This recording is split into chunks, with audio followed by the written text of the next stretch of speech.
morning guys.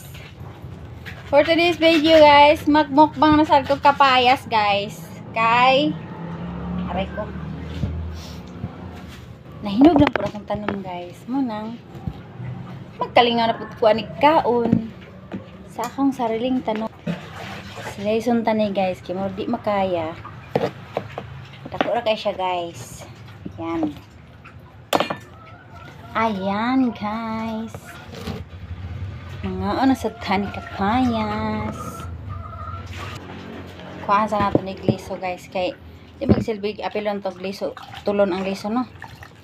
Mura taan nag kuan milo sa lasang.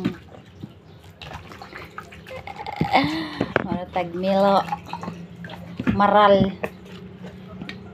Guys, habang ako kumakain ng nagmumukbang ng papaya.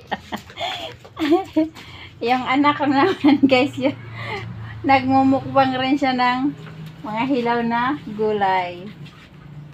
Tubang din na. Wait.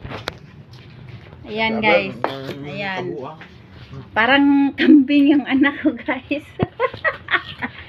Nagmukbang po siya hilaw nga repolyo o pipino guys. Ay nako na lang. Tiwas na kong kami na kong kapayas guys.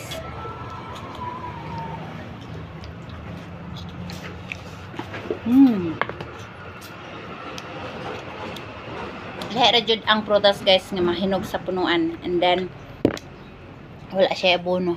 Lahira gid guys, basta kinawat sa punuan guys.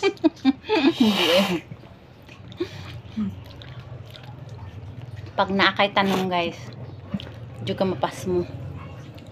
Okay, pwede na dili paliton. Pagkugihan na ako magtanom. Pero kung tapulan ka, wala kayo makaon.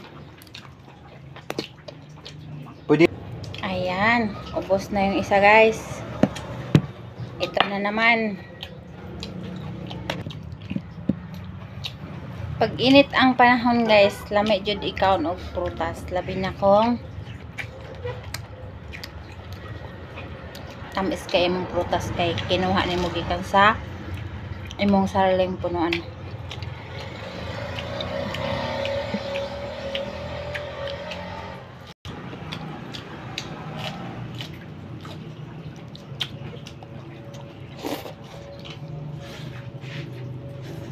Lamay yun kaon pag tinginit. Kaon ng prutas.